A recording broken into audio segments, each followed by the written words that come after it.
Yamunatiram Chari Jaya Radha Madhava Kunja Bihari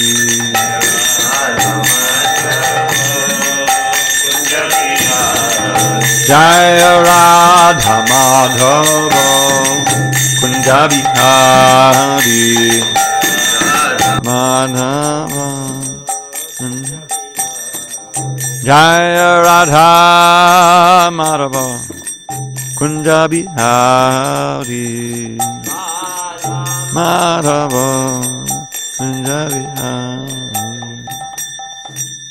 Jai Mr. Pad Paramahansa Parudikacharya Ashtotarata Shri Srimad Divine Grace Srila A.C. Bhaktivedanta Swami Prabhupada Ki Jai. ISKCON BBT founder Acharya Srila Prabhupada Ki Jai. Jai Om Vishnu Pad Paramahansa Parudikacharya Ashtotarata Shri Srimad Divine Grace Srila Bhakti Siddhanta Saraswati Thakur Ki Jai. Ananda Koti Vaishnavina Ki Jai. Namacharya Srila Haridas Thakur Ki Jai. Grantharaj srimadbhagavatam Ki Jai. Samaveta Bhaktivinoda Ki Jai. All glory to the assembled devotees. All glory to the assembled devotees. All glory to the assembled devotees. All glory to the Sri Guru and Gauranga.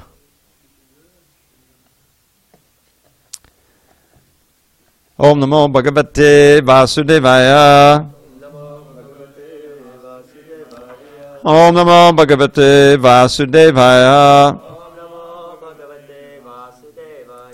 Om Namo Bhagavate Vasudevaya. Om Namo Bhagavate Vasudevaya. Okay. Just give me a second here. Okay.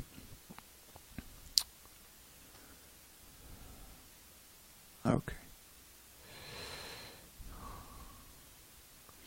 On the 16th day of May 2018 in SanDiego, we're reading from Srimad Bhagavatam, translation and commentary by His Divine Grace A.C. Bhaktivedanta Swami Prabhupada. We are in Canto 3, the status quo, chapter 33, Activities of Kapila. Text number 4. Sam Sattvam Brito Me Jatarena Nata Katang nu yasyo dada etad asit Vishwang yugante vatapatra eka Shete smamaya shishuranghripanaha Sattvam brito me jatarena natha Katang nu yasyo dada etad asit Vishwang yugante vatapatra eka Shete smamaya shishur angripanaha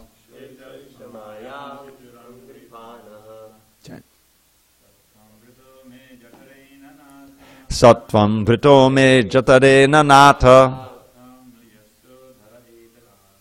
Katang nu yasyo dada etad asit Vishwang yugante vatapatra eka Shete smamaya shishad angripanaha Sattvam shome jataena nata Katang nu yasyo dada etad asit Vishwang yugante vatapatra eka Shete smamaya shishadanggripanaha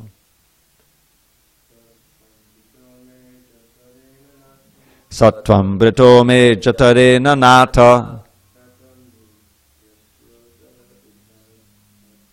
Katang nu yasyo dada etad asit Vishwang yugante vatapatra eka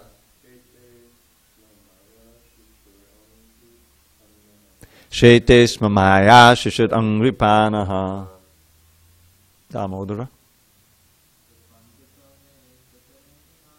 Sattvam Brito me Jatarena Nata Katang Yasyo Dada Etad Asit Vishwang Yugante Vatapatta Eka Shetes Mamaya Shishad Angripanaha Sattvam Brito me Jatarena Nata Katang nu Yasyo Dada Etad Asit Vishwang Yugante Vatapatra Eka Shetes Mamaya Shishad Angripanaha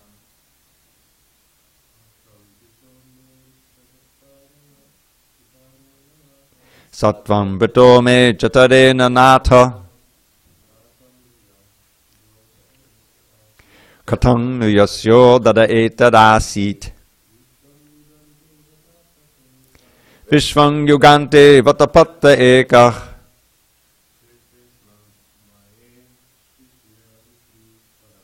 Shetes Mamaya Shishadangrippanaha.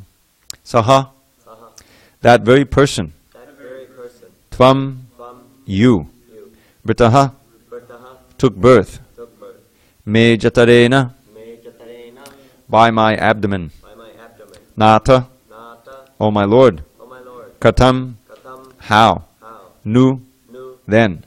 Yasya, of whom. Udare, in the belly. Etat, this. Asit, did rest. Vishvam, universe.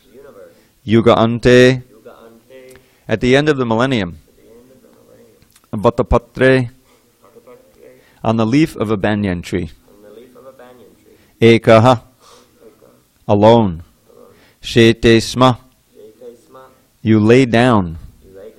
Maya, possessing inconceivable powers. Shishuhu, a baby. Angri, your toe. Panaha, licking. Or sucking. Translation. As the Supreme Personality of Godhead, you have taken birth from my abdomen. Of course, this is Devahuti praying to her glorious son Kapiladev. As the Supreme Personality of Godhead, you have taken birth from my abdomen. O my Lord, how is that possible for the Supreme One, who has in his belly all the cosmic manifestation?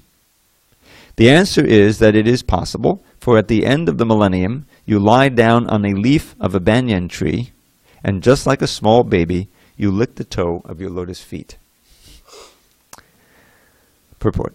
At the time of dissolution, the Lord sometimes appears as a small baby lying on a leaf of a banyan tree, floating on the devastating water.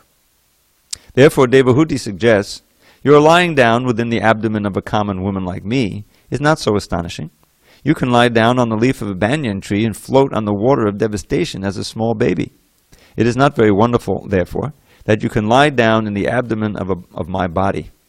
You teach us that those who are very fond of children within this material world, and who therefore enter into marriage to enjoy family life with children, can also have the Supreme Personality of Godhead as their child, and the most wonderful thing is that the Lord himself licks his toe. Close quote. This is an expanded explanation of what Devahuti is saying. Since all the great sages and devotees apply all energy and all activities in the service of the lotus feet of the Lord, there must be some transcendental pleasure in the toes of the lotus feet. The Lord licks his toe to taste the nectar for which the devotees always aspire. Sometimes the Supreme Personality of Godhead himself wonders how much transcendental pleasure is within himself, and in order to taste his own potency, he sometimes takes the position of tasting himself. Lord Chaitanya is Krishna himself, but he appears as a devotee to taste the sweetness of the transcendental mellow in himself, which is tasted by Srimati Radharani, the greatest of all devotees. Om Jnana Timarandasya Jnanandjana Shalakaya Chakshu Unmidatam Mena Tasmai Shri Gurave Namaha. So I wanted to take a few minutes here to read this pastime in the 12th canto, which very graphically explains this where Krishna is lying on the banyan leaf and sucking his toe. So the work up to that is Markandeya Rishi, he worshipped Narayan Rishi. And he offered these wonderful prayers, and then this is in 12th canto, chapter 8, I think. And then they offered him a benediction. What do you want? So as the devotees often do, they say, well, I really don't want anything. I just want to serve your lotus feet. But then he said, okay, let's see. Oh, lotus-eyed Lord. There's some confusion about it, Lord or Lords, but let's just leave it at Lord, because of Narayan. O lotus-eyed Lord, O crest jewel of renowned personalities, although I am satisfied simply by seeing you, I do wish to see your illusory energy, your illusory potency, by whose influence the entire world, together with its ruling demigods, considers reality to be materially variegated. This is 12.9.6, Canto 12, Chapter 9, Text 6. Sutta Goswami said, O wise Shonaka, thus satisfied by Markandeya's praise and worship, the Supreme Personality of Godhead, smiling, replied, so be it, and then departed for his hermitage at Badarak Ashram. Thinking always of his desire to see the Lord's illusory energy, one of the subtexts of this pastime is be careful what you pray for.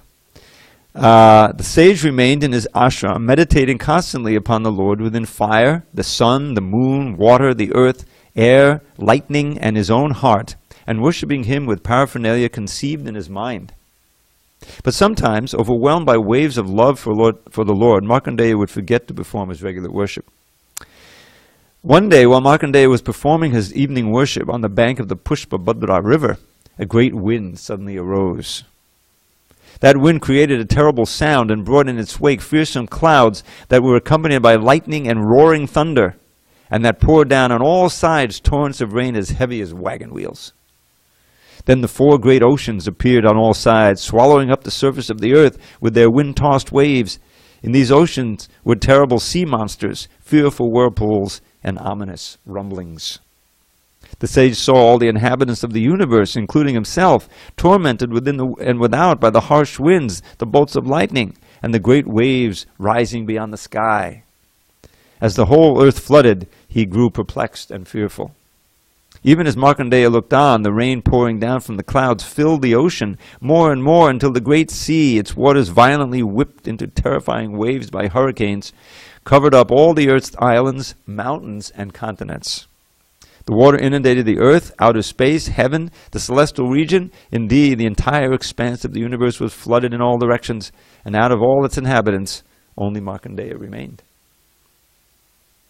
His matted hair scattered, the great sage wandered about alone in the water as if dumb and blind, tormented by hunger and thirst, attacked by monstrous makaras and timangila fish. Makaras are shark-like, and battered by the wind and waves, he moved aimlessly through the infinite darkness into which he had fallen. As he grew increasingly exhausted, he lost all sense of direction and couldn't tell the sky from the earth.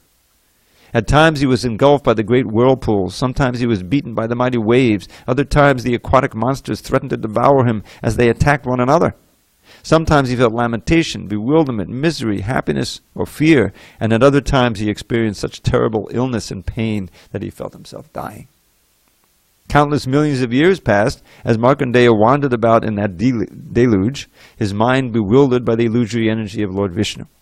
Once, wandering in the water, the Brahmin Markandeya discovered a small island, upon which stood a young banyan tree bearing blossoms and fruits. Upon a branch of the northeast portion of that tree, he saw an infant boy lying within a leaf. The child's effulgence was swallowing up the darkness. Now listen to this description of Krishna. The infant's dark blue complexion was the color of a flawless emerald. His lotus face shone with a wealth of beauty, and his throat bore the marks like the lines on a conch. He had a broad chest, a finely shaped nose, beautiful eyebrows, lovely ears that resembled pomegranate flowers, and that had inner folds like a conch shell spirals. The corners of his eyes were reddish, like the whorl of a lotus, and the effulgence of his coral-like lips slightly reddened the nectarian, enchanting smile on his face. As he breathed, his splendid hair trembled, and his steep navel became distorted by the moving folds of skin on his abdomen, which resembled a banyan leaf. The exalted Brahman watched with amazement as the infant took hold of one of his lotus feet with his graceful fingers, placed a toe within his mouth, and began to suck. As Markandeya beheld the child, all his weariness vanished. Indeed, so great was his pleasure that the lotus of his heart, along with his lotus eyes, fully blossomed, and the hairs on his body stood on end. Confused as to the identity of the wonderful infant, the sage approached him. Just then the child inhaled, drawing Markandeya within his body like a mosquito. You didn't expect that, did you? There the sage found the entire universe arrayed as it had been before this dissolution. Seeing this, Markandeya was most astonished and perplexed, you can imagine. He saw the entire universe with all its mountains, continents, etc. He saw all the basic elements. He saw before him the Himalaya mountains, the Pushabhadra river, and his own hermitage, where he had the audience of the sages Narayan. Then, as Markandeya beheld the entire universe, the infant exhaled, expelling the sage from his body and casting him back into the ocean of dissolution. In that vast sea, he again saw the banyan tree growing on the tiny island and the infant boy lying within the leaf. The child glanced at him from the corners of his eyes with a smile imbued with the nectar of love, and Markandeya took him into his heart through his eyes. Greatly agitated, the sage ran to embrace the transcendental personality of Godhead. At that moment, the Supreme Lord, who is the original master of all mysticism and who is hidden within everyone's heart, became invisible to the sage, just as the achievements of an incompetent person can suddenly vanish. After the Lord disappeared, the banyan tree, the great water, and the dissolution of the universe all vanished as well, and in an instant, Markandeya found himself back in his own hermitage, just as before. So we got this vision of the illusory energy in spades. So back to our verse here. And so this is Devahuti in wonderment. This is the wonderment. How can Krishna be outside of everything and inside of everything at the same time? We learn from the Brahma Samhita, Eko Pisaurachayatum Jagadanda Koti Yakchaktirasi Jagadanda Chayayaranta Andantarasta Padamanachayantarastanam Govardhamadi Purusham Tamahambhajami. In the same mood is there. It said the one, that Eka, that's Mahavishnu. Rachayatum, he's creating all these universes. And they're all resting within his energy. So the universes are all within the Lord. But at the same time, he's within every atom as the super soul. All the atoms scattered within this universe, he's within. So he's within and he's without at the same time. So that's in a very kind of graphic way. You were in my belly, but at the same time within your belly is the entire universe. That's the point. And then she said, well, what's impossible? Since you lie down at the end of the millennium, you lie down on the leaf of a banyan tree and you suck your toe.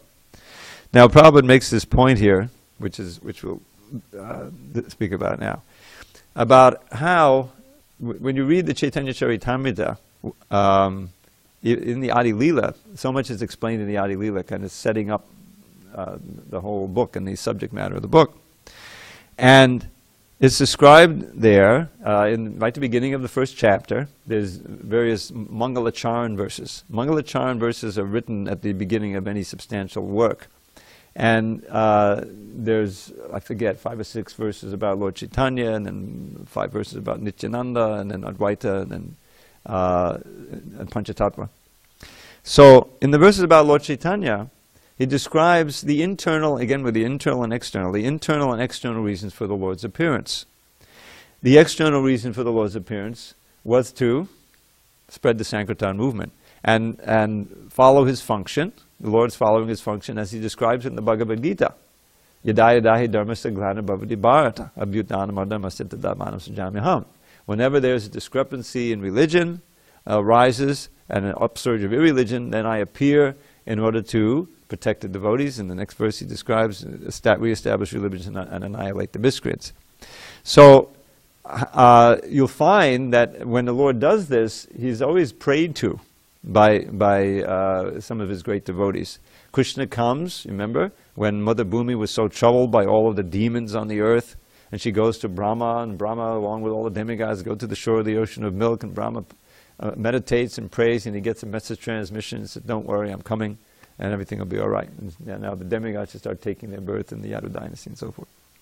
So, and Advaita Acharya also seeing, he's elder, he saw in Navadvip, in Shantipur he lived, how Kali Yuga was advancing, and even though people were so learned in Navadvip, there were very few devotees, and they were all just busy logic chopping and smarta Brahmins and this and that. He says, only if you come, only if Krishna himself comes, is it going to be cured.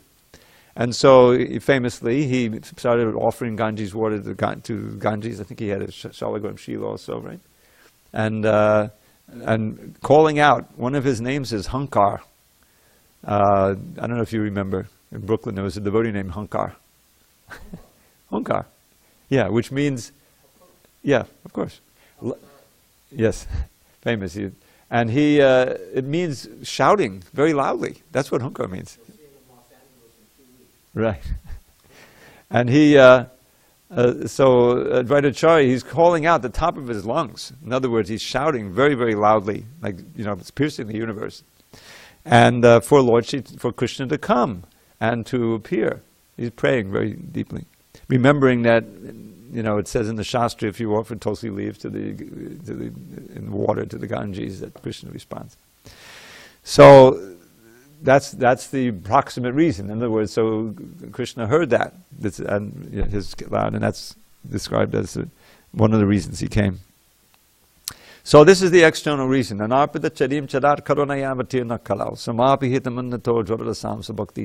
is a verse at the beginning of the Madhava, famous verse which says, for a long time it had not been given.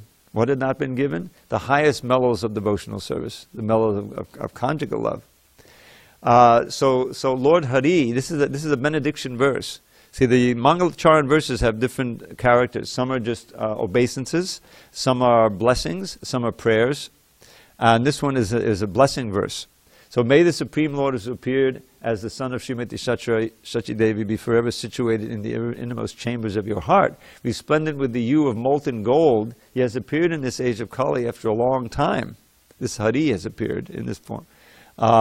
He has appeared in order to bestow what no other incarnation has ever given, and that is the highest, most brilliant mellow of conjugal love. It's called the Ujjvala Ras, the mellow of conjugal love, of Krishna, of himself.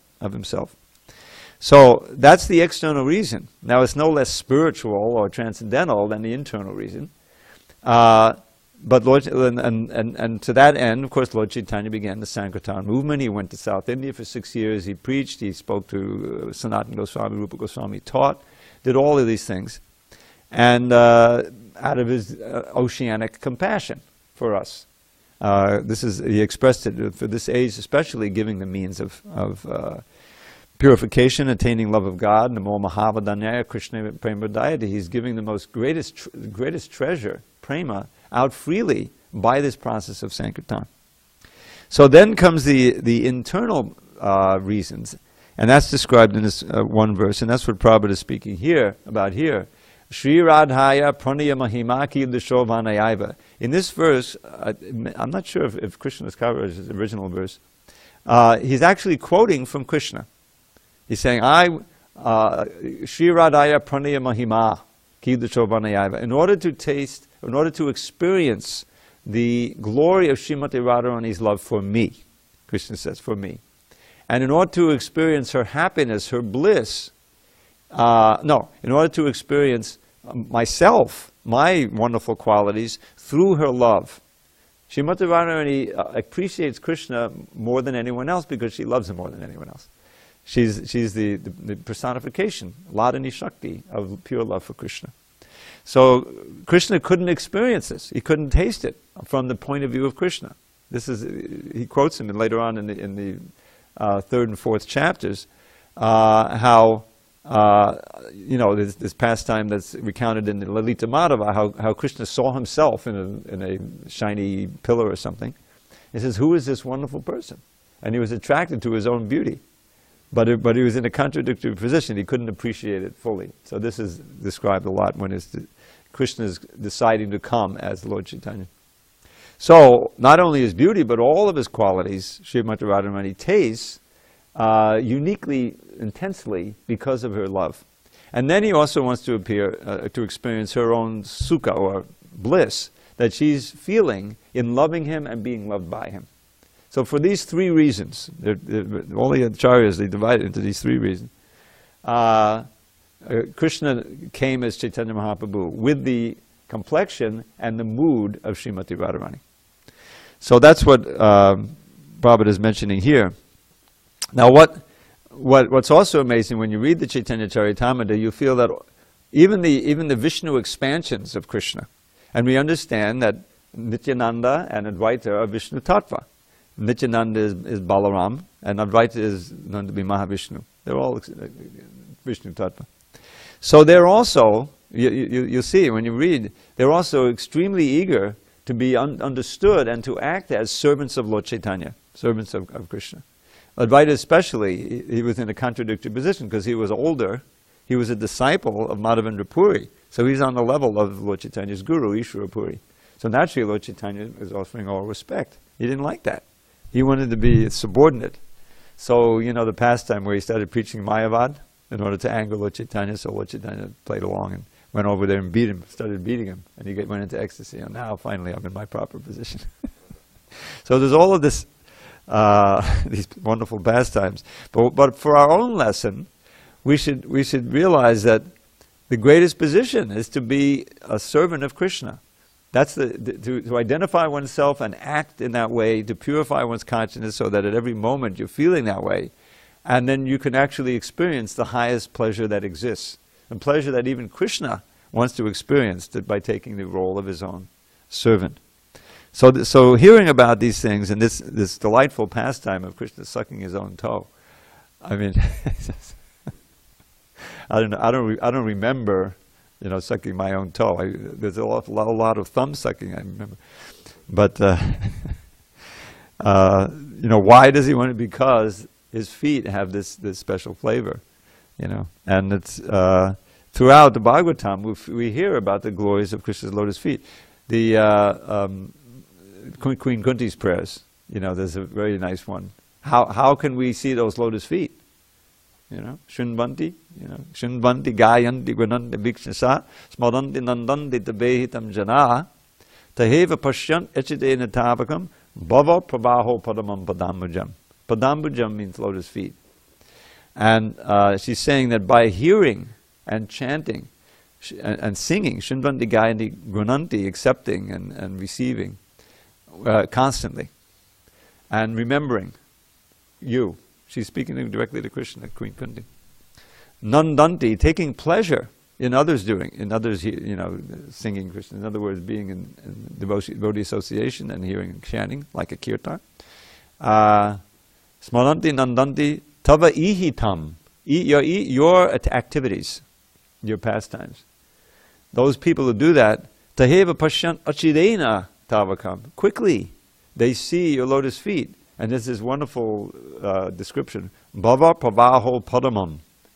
Bhava Pravaha is the powerful river force of the flow of birth and death. Pravaha, like when a powerful river is going down to the ocean. So we can't stop it in any other way. We're within that river of time, and we're being pushed toward birth, death, old age, disease. So this is called the Bhava Pravaha, but Upadamam.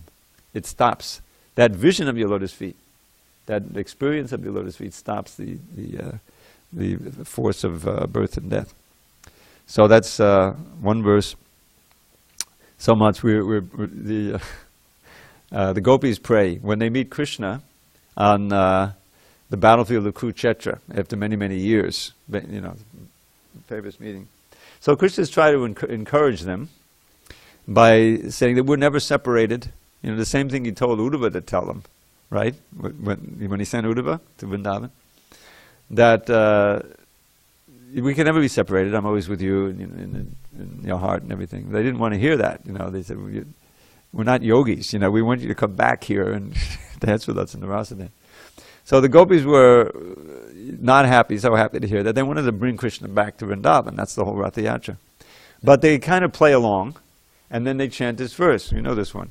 Ahuschate nalinanaba padaravindam yogeshadai vidivachinti magada bodhai sangsara kupa patitota tadavalambam geham jashama piminasyuriya siddhana.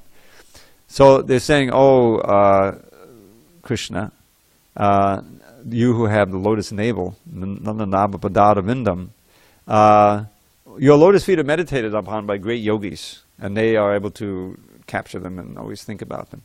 We wish that they will also be manifest to us as we work at home. In other words, they're going to go back to Vrindavan, you know. And but what attracts me to this verse especially is the one line describing this, the effect of the lotus feet, of meditating on. Sangsara kupa patito tad anavalambam. An avalambam is a shelter, something that saves you.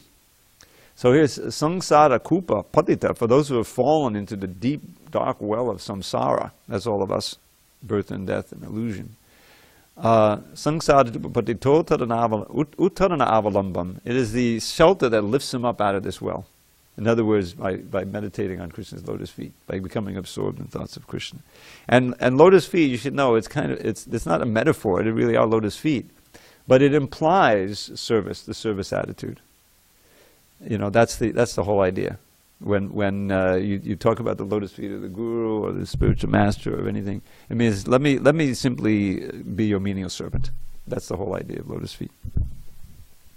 So that's the glories of Krishna's lotus feet.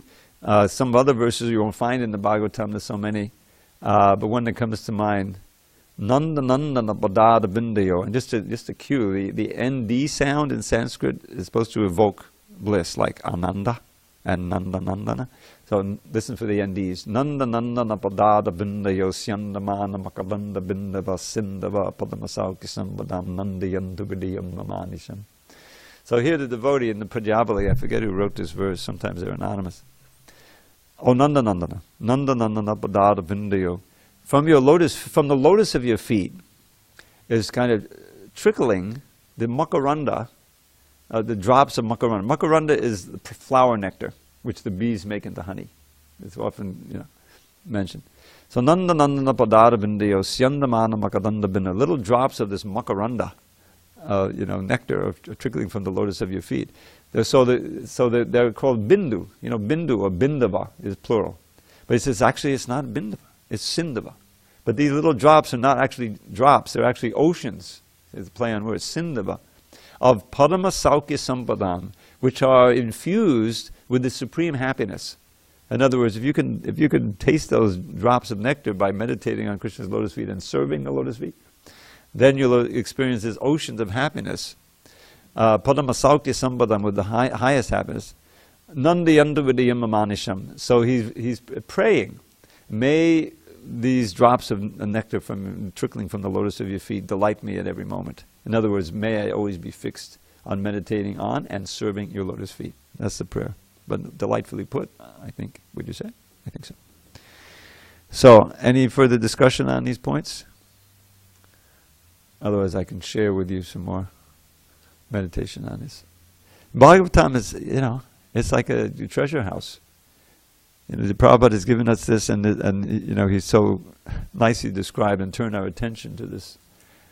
Krishna's lying on this banyan leaf, sucking his own toe. So how do we cultivate that taste, that desire? It's all a question of desire. Well, that's the process of devotional service. Atyahara payasascha pajalpo niyamagraha janasangascha lalyancha shadvibhakti panashyati. Here's what not to do. Overeating, over-collecting, over-endeavoring for mundane things. That means that your mind is absorbed in that. I heard Prabhupada give a lecture here every morning, and he's describing the materialists, how you get caught up in gold, in the gold market. And you're always thinking, what's the price of gold? Should I sell the gold I have, or should I buy more gold? Same thing with the stock market, or anybody who's into that finance. Your mind is always in that. They may have millions of dollars or billions of dollars, but your mind is in the money. It's not even in what you can buy with the money. It's preserving the money, increasing the money. Who wants the money? What should I do with the money? What politician should I buy? So it's all a question of the mind. Where are you placing the mind? So we have so much facility for fixing the mind on Krishna, and the thing is, it's only possible when you use everything, all the senses and everything into Krishna's service. Because within the senses, there's also the different modes of nature and the desires. Just as any musician can tell you, there's so much muscle memory. You know, Zach isn't thinking for every beat. You know, any musician knows when you play. It's just so much memory comes. Just like when I memorize a verse, after a certain time, it's just in there. You know, verses I memorized 40 years ago. Just give me the first word, you know, and it just comes out. The same thing happens with all your senses. You're habituated to see certain things, eat certain things, hear certain sounds, and you know you've done it this way so long, and you'll do it again habitually unless you break the habit. So this is called conditioning. This is what a conditioned soul is, and that's what sadhana bhakti does. It reconditions your senses and your mind to the point where you're spontaneously attracted. Just like you know, example given by Rupa Goswami, just as a young boy is spontaneously attracted to young girls and vice versa, let my mind be spontaneously attracted to you, thinking of you. So you can imagine, you have to redirect it, you have to pull it away, you know, that's the sadhana. So overeating or collecting, over endeavoring for mundane things, talking of mundane subject matters, that's sure to absorb the mind away from Krishna. Niyamagraha has two meanings. Neglecting the regulations of devotional service, being at the functions on time in good consciousness, or going through the motions, you know, showing up physically but not really mentally, or your heart is elsewhere, you know. And after a short time of that, you won't be there physically anymore. And bad association, associating with mundaners, materialists. And laulyam, just having an ardent desire, maintaining an ardent desire for material things, not even outwardly acting on it, but eventually you will. But that's all of these are dangers. On the other hand, optimistically, utsahan nishtayat dharyat tat karma pavartanat sangat tyagat sato vritte shadvi bhakti prasadyati. So these are essential verses from essential instructions, Upadeshamrita. Enthusiasm, determination, patience. You can apply these to any endeavor. You want to learn an instrument? You just have to want to. That's your enthusiasm. How many kids were dragged, you know, to play the violin? I mean, when I was a kid, you know, they don't want to, you know. But if you want to, that's the first thing. So even if you may not be spontaneous, you should, you know, act as if you were, and you will be, because Krishna will give the enthusiasm. So utsahan. But then there's this determination to go over the obstacles that are presented internally and externally to your devotional service. So determination and patience. You can't expect immediate perfection, you know, although Krishna is so kind in the Gaudiya Vaishnava Sankirtan that immediately you experience benefits and attraction, but not complete. So there has to be patience and determination and enthusiasm. Concerning what? Tat karma pavartanat. All of the regulative activities of devotional service.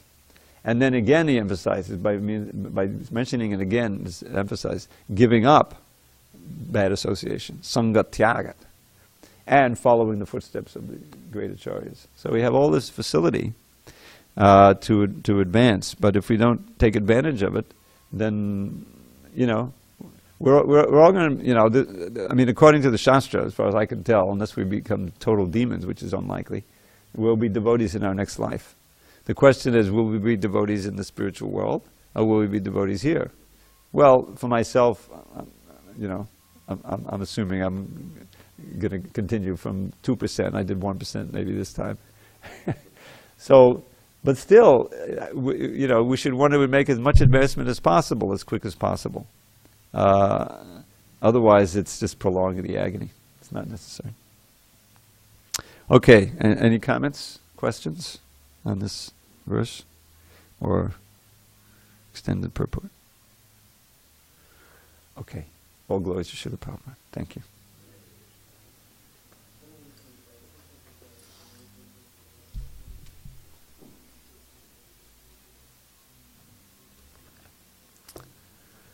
Sangsara kupa patito tadanamalam.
Vandeham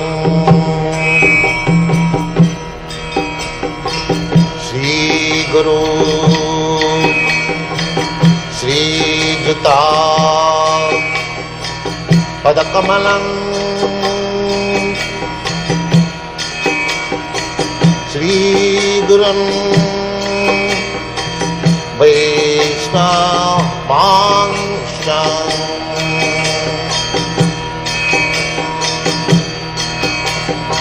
Shri Rupam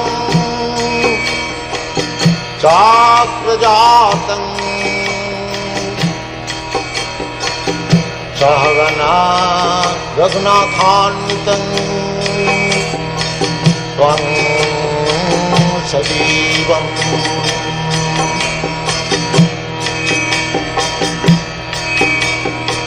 Sadvaitam Savadhutam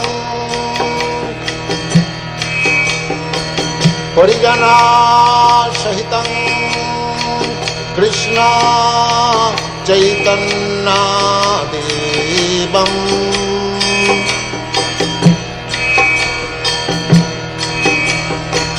Sri Radha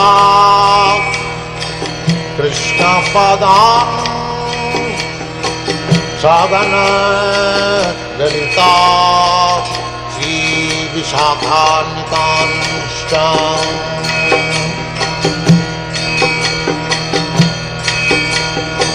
Sri Krishna Chaitanya Prabhu Nityananda Sri Advaita Gadadhar Sivasadi Gaur Bhakta Vrinda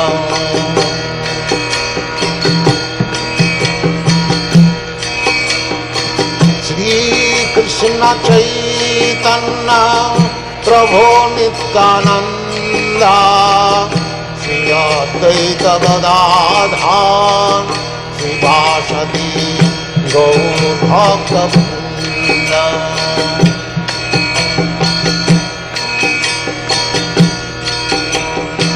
Sri Krishna Chaitanya Prabhu Nityananda Sri Advaita Gadadhar Sivasadi Gaur Bhakta Vrinda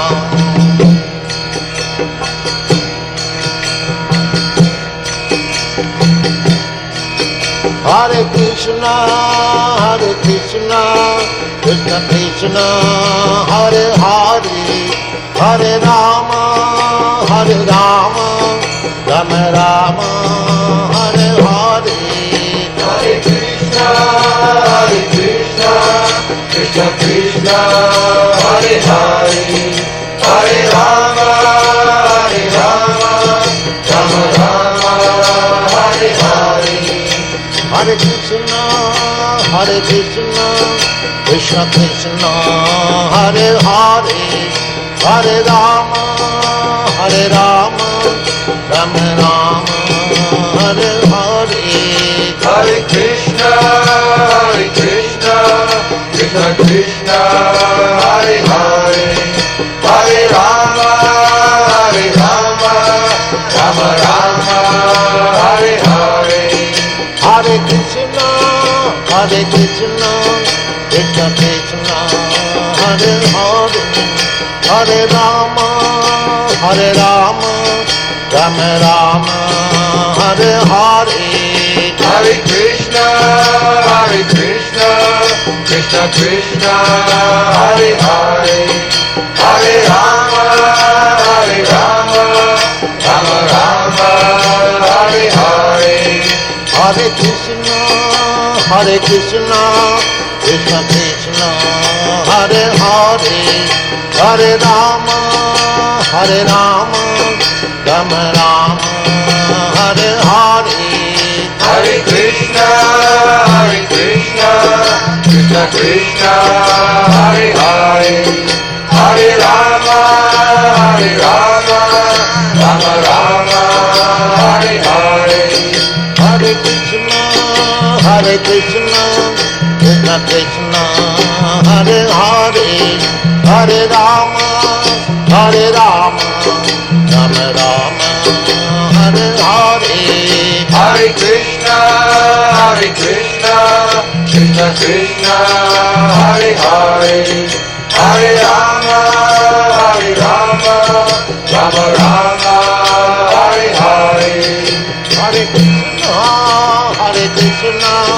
Krishna Krishna, Hare Hare, Hare Rama, Rama Rama, Hare Hare. Hare Krishna,